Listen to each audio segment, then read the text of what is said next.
નમસ્કાર. વિશેષ ન્યૂઝની વિશેષ રજૂઆત દિનેશ સિંધવનો સીધો સવાલમાં મારો સીધો સવાલ એ છે કે સુરતમાં આવેલા તંત્ર સર્જિત પૂરના સાચા પાપી કોણ? આજે વરસાદ બરોબરનો પડ્યો છે સુરતમાં અને એમાં મોટા વરાછામાં અને પછી આ હિતેશભાઈ ઉમરા અને અમારા કોર્પોરેટર શ્રી ને બધા ઝપટ બોલાવે છે વણેલા ગાંઠિયા. પેલા ખમણ ડાયબા, પછી આ વણેલા ગાંઠિયા, આખા મરચા, ચટણી, કઢી, કઈ બાકી જ નહીં, ભૂકા કાઢે છે હવ. ખર્ચો બરચાનું તો પછીની વાત છે, પણ મોજ આવે છે. આવો વરસાદ કાયમ પડ્યા કરે અને આવા ગાંઠિયા ને ખમણ ને ભજીયા ને બધું ચાલ્યા કરે તો કઈ મંદી નડશે? આ સવાલ એટલા માટે કરું છું કે સુરતમાં જે પૂરના કારણે પરિસ્થિતિનું નિર્માણ થયું છે, 11 જેટલા લોકો મોતને ભેટ્યા છે.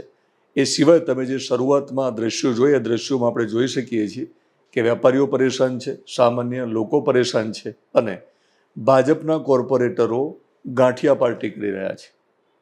આ દ્રશ્ય જોઈને તમને લાગતું હશે કે હવે પછીની જ્યારે ચૂંટણી આવશે ત્યારે સત્તામાં આ લોકો નહીં બેઠા હોય, પણ તમે ફરી થાપ ખાવ છો. કારણ કે મને એવું લાગે છે કે બહુ યાદશક્તિ ટૂંકી થઈ છે મતદારોની. 2 દિવસમાં વાતો ભૂલી જવાય છે. તો મને લાગે છે કે ખાડીપુરની જે સમસ્યા સુરતની વર્ષો જૂની છે અને 30 વર્ષથી ભાજપનું કોર્પોરેશનમાં શાસન છે સુરતમાં.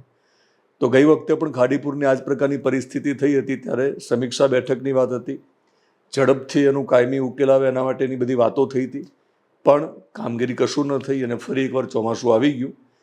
પ્રી મોન્સૂન કામગીરીમાં જે રીતે પોલમપોલ હોય છે દર વર્ષે, એ વખતે આ વખતે પણ હશે, તો જ કદાચ આ પ્રકારની પરિસ્થિતિનું નિર્માણ થયું હશે.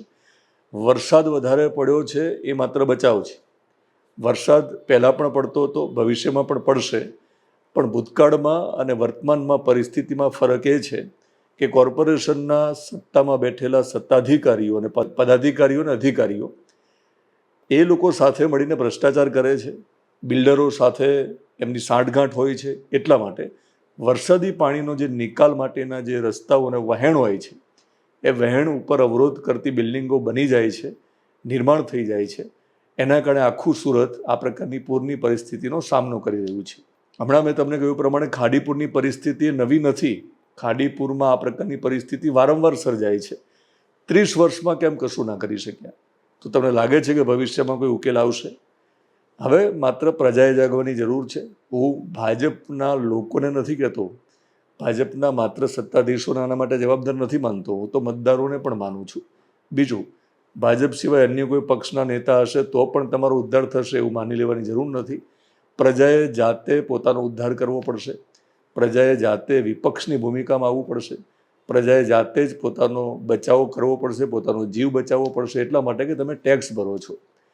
સવાલ એ છે કે શરૂઆતમાં જે દ્રશ્યો જોયા, તમે વારંવાર જોયા હશે, તમને ગમતું નહીં હોય, પણ તમારા ત્યાં મોતનું માતમ હોય, તમે પૂરમાં ફસાયેલા હોય, તમે ખાધું પીધું ના હોય અને તમારો જીવ તાળવે ચોંટ્યો હોય, એ વખતે વરાછા વિસ્તારમાં ભાજપના કોર્પોરેટરો ગાંઠિયા પાર્ટી કેમ કરી શકે તમને ખબર છે?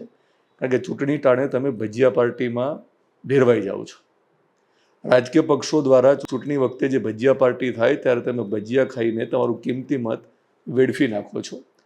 એટલે મારું બહુ સ્પષ્ટ માનવું છે કે સુરતમાં આવેલું જે પૂર છે, ખાડીપુર છે, અને એના કારણે આખા શહેરમાં જે પ્રકારની પરિસ્થિતિ થઈ છે એ તંત્ર સર્જિત છે.